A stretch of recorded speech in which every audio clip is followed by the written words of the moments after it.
हमने V into 1/R1 plus 1/R2 इसको workout किया तो हमें क्या मिला, V into R1 plus R2 by R1 R2। और राइट हैंड साइड में हमारे पास क्या था, E1/R1 प्लस E2/R2। इसको वर्कआउट करने पर हमें क्या मिल रहा है, E1R2 plus E2R1 by R1 into R2 minus I। अब दूसरा जो हमने काम किया वो हमने क्या किया, LHS में ये फैक्टर था, इस फैक्टर को RHS में लाकर डिवाइड करना पड़ेगा इधर, क्योंकि हमें V की वैल्यू चाहिए। हमें वैल्यू क्या चाहिए, हमें V की वैल्यू चाहिए। V की वैल्यू के लिए हमें क्या करना पड़ेगा, इस फैक्टर को इधर डिवाइड करना पड़ेगा। जब हम डिवाइड करेंगे तो क्या मिलेगा, हमें डिवाइड करने पर हमें ये देखना पड़ेगा कि ये फ्रैक्शन है, इस फ्रैक्शन का रेसिप्रोकल मतलब ये वाला डिनोमिनेटर इसके साथ मल्टीप्लाई होगा और न्यूमरेटर यहां पर डिवाइड होगा। इस तरीके से हमने यहां पर पुट किया, जो इस फैक्टर इसके साथ भी और करंट के साथ भी ये डिवाइड हुआ। इसको वर्कआउट करने के बाद हमें क्या मिला, E1R2 plus E2R1 by R1 plus R2। ये R1 R2 कैंसिल हो गया और इस तरीके से हमें ये रिलेशन मिला, V इक्वल्स ये टर्मिनल पोटेंशियल डिफरेंस दो सेल के कॉम्बिनेशन के अक्रॉस जो मिला, E1R2 plus E2R1 by R1 plus R2 minus R1 into R2 by R1 plus R2। अब हमें क्या देखना है कि जो हमने टर्मिनल पोटेंशियल डिफरेंस अक्रॉस ये कॉम्बिनेशन निकाला है, इसके अक्रॉस हमने ये पोटेंशियल डिफरेंस निकाला, ये पोटेंशियल डिफरेंस इसके अक्रॉस निकाला है हमने दो सेल के कॉम्बिनेशन के अक्रॉस। अब इसको अगर हम रिप्लेस कर दें एक सिंगल सेल से, जैसा मैं बता चुका हूं पहले, सिंगल सेल से रिप्लेस कर दे तो क्या मिलेगा हमें, उसकी EMF क्या मिलेगी, E equivalent minus I into R equivalent. तो ये V और ये V सेम होगा। अब इन दोनों को हम कंपेयर करेंगे, कंपेयर करने के बाद जो हमें E इक्विवेलेंट की वैल्यू मिल रही है वो क्या मिल रही है, वो हम देख लेते हैं। वो वैल्यू हमें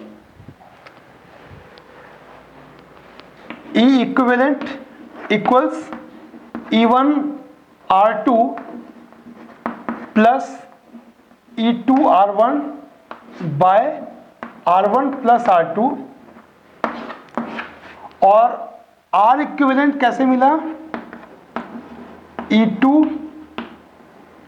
R इक्विवेलेंट कैसे मिला, R1 R2 by R1 plus R2।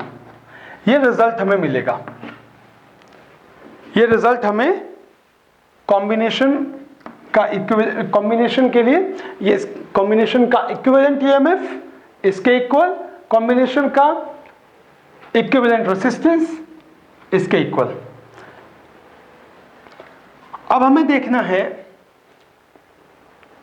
अगर सेल की पोलैरिटी डिफरेंट होती है, और सबसे पहले अगर आइडेंटिकल सेल्स, बहुत सारे n number of identical sales group में कनेक्ट किए जाएं, तो हमारा पर्पस क्या है, करंट हम सेल्स को हम पैरेलल में कनेक्ट क्यों करते हैं। सेल्स को पैरेलल में कनेक्ट करने के पीछे हमारा मकसद होता है करंट को मैक्सिमम करने के लिए का, सेल को पैरेलल में कनेक्ट करने के लिए हमें यह देखना पड़ेगा करंट अगर हमें मैक्सिमम चाहिए, क्योंकि पैरेलल के अंदर क्या मिल रहा है, I equals I1 plus I2 plus I3 ये मिल रहा है। तो इस तरीके से अगर दो सेल से हमें ज्यादा से ज्यादा करंट चाहिए तो इसके लिए हमें क्या करना पड़ेगा, पैरेलल में उनको कनेक्ट करना पड़ेगा। एक और चीज अभी हमें देखना पड़ेगा, n आइडेंटिकल सेल्स को अगर हम एक गिवन एक्सटर्नल रेसिस्टर के अक्रॉस कनेक्ट करते हैं, कैसे करेंगे इसको, एक सेल n आइडेंटिकल सेल्स हैं, बहुत सारे सेल्स हैं जिनकी EMF सभी के सेम है, और भी बहुत सारे हैं। इन सब की ग्रुपिंग करने के बाद एक्सटर्नल रेसिस्टर से हमने कनेक्ट कर दिया, हमें कैसे मिलेगा? एक सेल की ईएमएफ कितनी, ई, और आर की इंटरनल रेसिस्टेंस आर, ये सब की आइडेंटिकल है EMF. M number of identical cells, M number of identical sales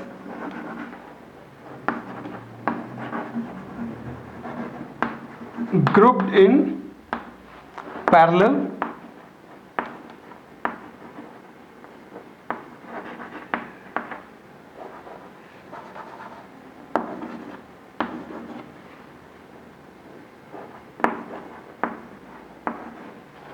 and connected to external resistor.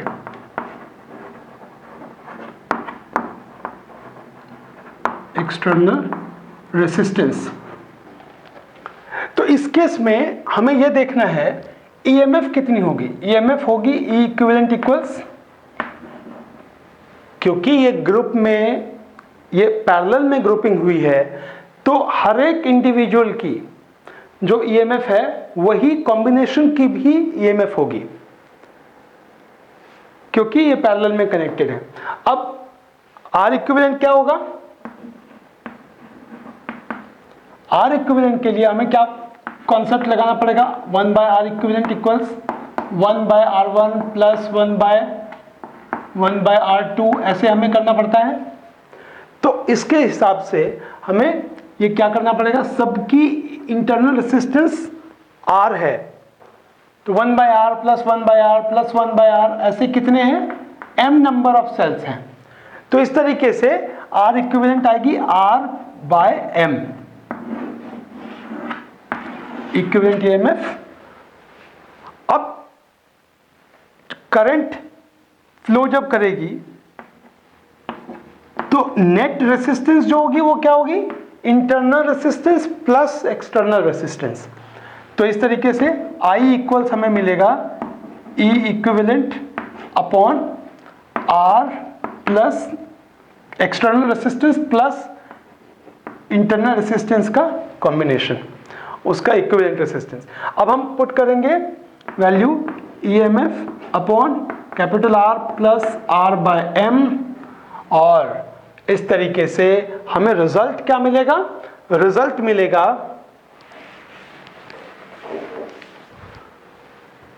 I equals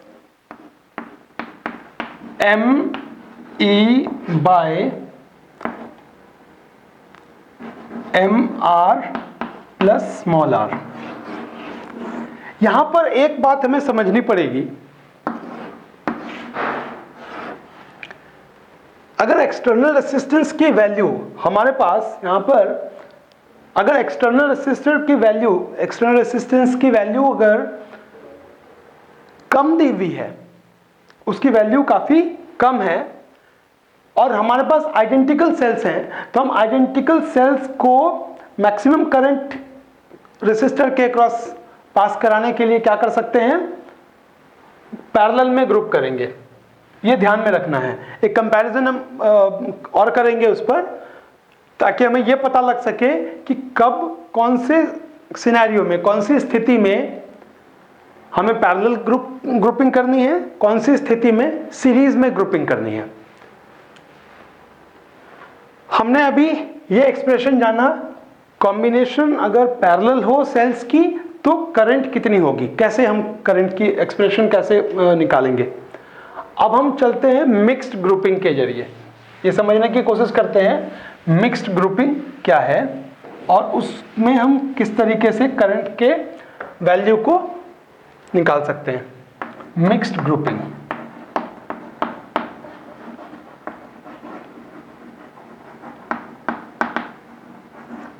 mixed grouping में क्या होगा? हमारे पास n number of identical sales हैं जिनको हम सीरीज में कनेक्ट करते हैं,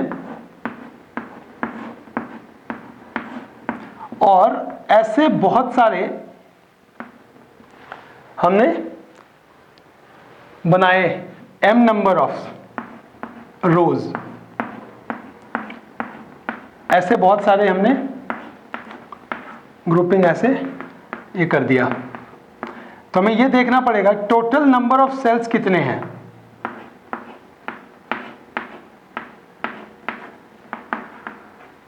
और इसके बाद फिर हमने इनको एक्सटर्नल रेसिस्टेंस से कनेक्ट कर दिया।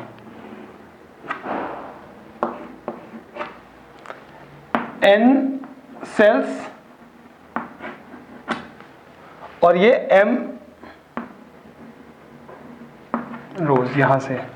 Number of cells, total number of sales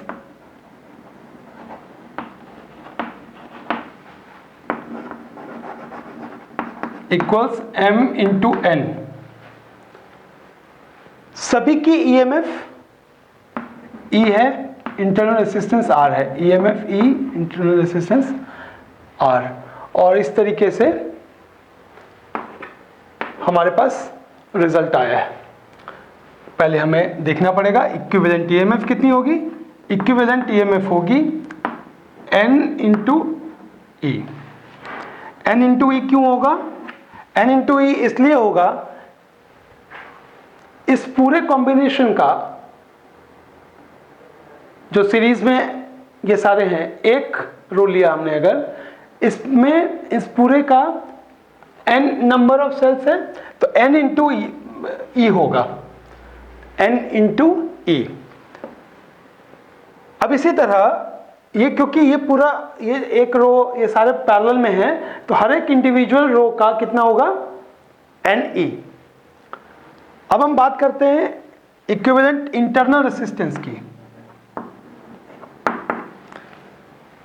तो सीरीज में कितने, जैसे अगर हम यहां पर एक सीरीज की कितनी है, N R, n number of cells series में हुए हैं, n इंटू आर होगा एक का, फिर दूसरे का, फिर तीसरे का, ऐसे m है।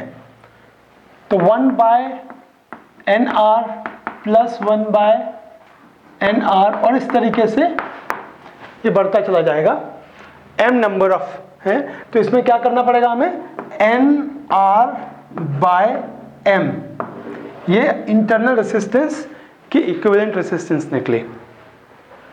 अब हमें अगर करंट निकालना है तो करंट के लिए हमें क्या करना पड़ेगा, करंट के लिए हमें I इक्वल्स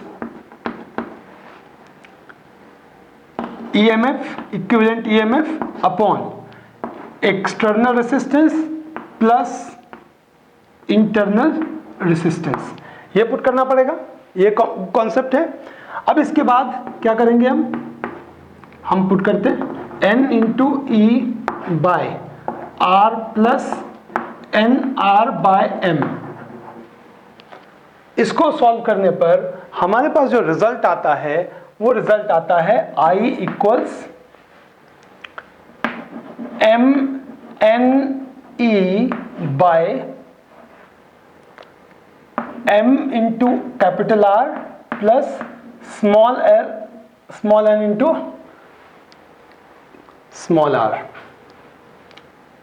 ये रिजल्ट है करंट जो एक्सटर्नल रेसिस्टेंस के क्रॉस फ्लो करेगी। अब यहां पर हमें ये बहुत जरूरी है समझना,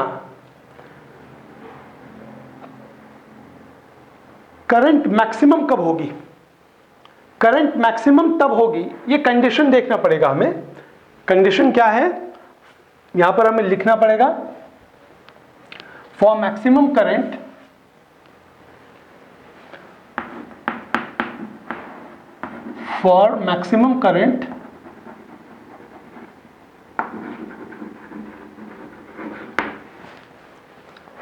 m into R equals n into small r।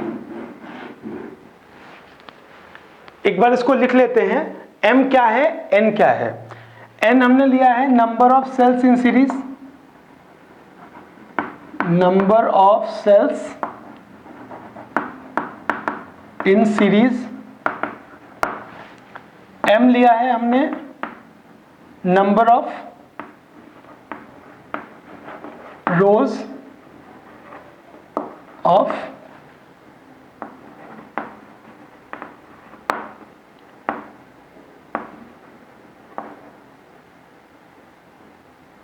सच सीरीज। अब इस तरीके से हमें देखना पड़ेगा कि अगर एक्सटर्नल रेसिस्टेंस इंटू एम और इंटरनल रेसिस्टेंस इंटू एन, ये दोनों वैल्यू इक्वल है, तब हम उन्हें मैक्सिमम करंट के लिए मिक्स्ड ग्रुपिंग में कनेक्ट करेंगे। मैं एग्जाम्पल के जरिए आपको बता देता हूं किन 3 सिचुएशंस में हमें पैरेलल, सीरीज और मिक्स्ड ग्रुपिंग में सेल्स को कनेक्ट करना है। सबसे पहले हमें देखना पड़ेगा सीरीज के लिए, सीरीज में कब, पैरेलल के लिए क्या कंडीशन, मिक्स्ड के लिए क्या कंडीशन। अगर हमारे पास इंटरनल रेसिस्टेंस की वैल्यू और ईएमएफ की वैल्यू सेम रख लिया हमने 2 volts, each cell has EMF 2 volt. Internal resistance, each cell has internal resistance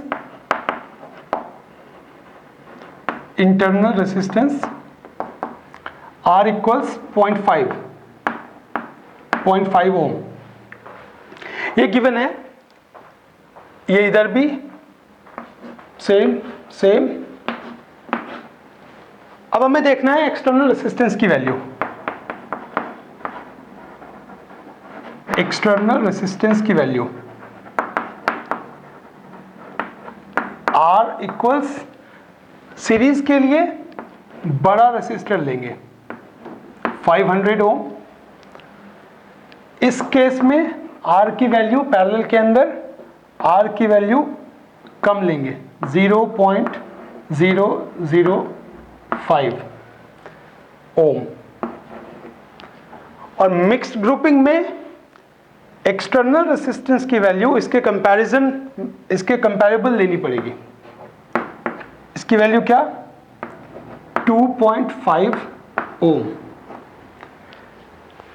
अगर हमें सेल्स दिए हुए हों, बहुत सारे सेल्स, आइडेंटिकल सेल्स जिनकी ईएमएफ 2 वोल्ट है, इंटरनल रेसिस्टेंस 0.5 है, लेकिन अगर उनको कंबाइन करने के बाद हमें एक्सटर्नल रेसिस्टेंस के अक्रॉस जो एक्सटर्नल रेसिस्टेंस की वैल्यू डिफरेंट दी हुई हो, एक में दिया हुआ हो 500 ओम, अगर 500 ओम से कनेक्ट करना हो ग्रुप को, तो हमें सीरीज में सेल्स को कनेक्ट करना पड़ेगा।